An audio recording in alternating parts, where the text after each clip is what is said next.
Welcome back to another Titan Fuel Tanks Tips and Tricks video.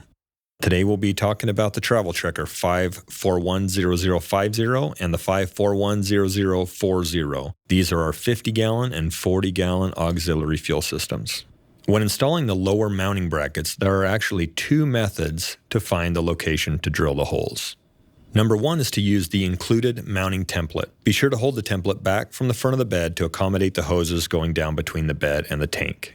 Method number two is to slide the mounting brackets onto the tank, position the tank where it needs to go, and mark the edge of the bracket, place the brackets back on the marks, and drill the holes. Holes for the vent line, supply line, and electrical may be marked so that the lines come through the bed directly above the vent line adapter. Trucks with the aluminum beds will need the aluminum bed isolator kit 9900001. When using this kit, the mounting holes will need to be drilled larger for the rubber isolators, as well as using a longer grounding cable that needs to be ran through the bed and ground to the chassis itself. Some Ford and Ram trucks come with a metal vent line on the OEM filler hose. In this version, you will need to cut into that metal vent line. Leave yourself plenty of room when making the cut. 6 to 10 inches works on most vehicles.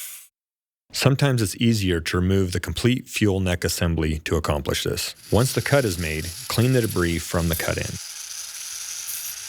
Use the supplied vent line modification kit hose to go between the vent line adapter and the end that was cut off.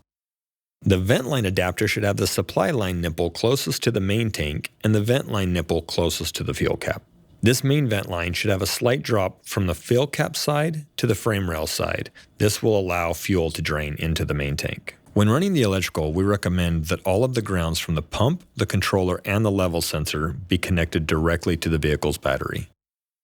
We recommend to secure all wires going from the front to the back of the vehicle with zip ties in a secure location. Go back through and check all mounting points and connections to verify that everything is complete and tight.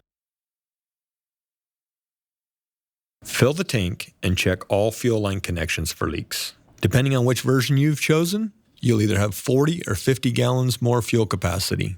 Thank you for joining us for another Titan Fuel Tanks Tips and Tricks video. We will see you out on the road.